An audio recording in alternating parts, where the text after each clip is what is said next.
Elaine Rogers. No wonder she is the spark plug, the soul of the USO. And that is how she takes care of all of our men and women in the armed forces. And thank you for your service, Elaine, because you are incredible. And I'm remembering Dave Snowden would have wanted to be here, but he couldn't be here. But Carl Beauregard, we lost him 5 days after Ed passed away. And he and Dave talked about, and then when he learned that Ed was gone, he was just so heartbroken. And Nancy said to me, Rocky, we're going to Arlington. And then she calls me and says, Carl is gone. So this has been a really tough time for us because so many of our friends also went. But I tell you, Elaine, I couldn't have done it. You were the center, and this all came together, and you've been that way all the time. I love you. Thank you so much from the heart. Now I'd like to go back to the Philippines, and I know Alex Keller has been waiting anxiously. Alex Keller, we go back again to the Philippines and the work that you and Ed did together, not only with the Chamber of Commerce, but with FAME. And in fact, you gave me the correct stand for FAME, which was Filipino American Memorial Foundation. You were also the president of Procter & Gamble. Our dear friend, Alex Keller, and his wife, Joan. Alex?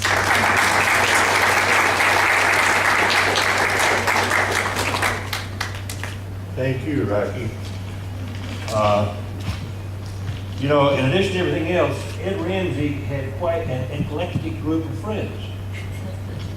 And if you don't believe that, just think about an Air Force captain following all these colonels, generals, senators, etc. I'm going to do the best I can, and I hope my old bosses, Kurt LeMay and Tom Power, aren't too disappointed. But it truly with a great deal of pride that I say that Ed Ramsey was my friend, but that isn't exactly right. Ed Ramsey is my friend, and I'm certain there'll be a day again when we meet face to face. Now that may or may not be some time off, but there have been a number of occasions over the years when the two of us have been entirely too long between drinks. And when we managed to fix that, and I'm sure, and we did in each case, and I'm sure the next time will be just like the last one, the conversation will pick up just as though one of us had just gone to the bathroom. Now, that's how our friendship has always been. I believe it's safe to say we became fast friends when we first met in Manila in 1985. We were both very active in the American Chamber of Commerce. I as head of the Procter & Gamble subsidiary out there, and Ed as Ramsey. Ramsey. That was quite enough identification. Everybody out there knew what that meant. I hope they still do.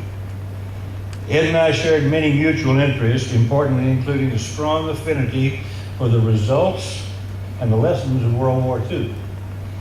We were two of about 5 or so people who formed the nonprofit company that Rocky referred to.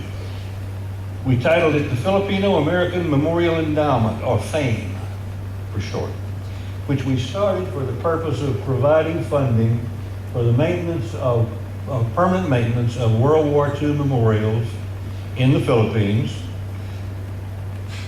We titled those monuments as symbols of the shared values which had enabled us to prevail over the Japanese enemy. At that time, the combination of neglect through lack of funds and also the hot, humid climate had resulted in those monuments suffering quite a bit from rot and rust. And we decided something needed to be done about that.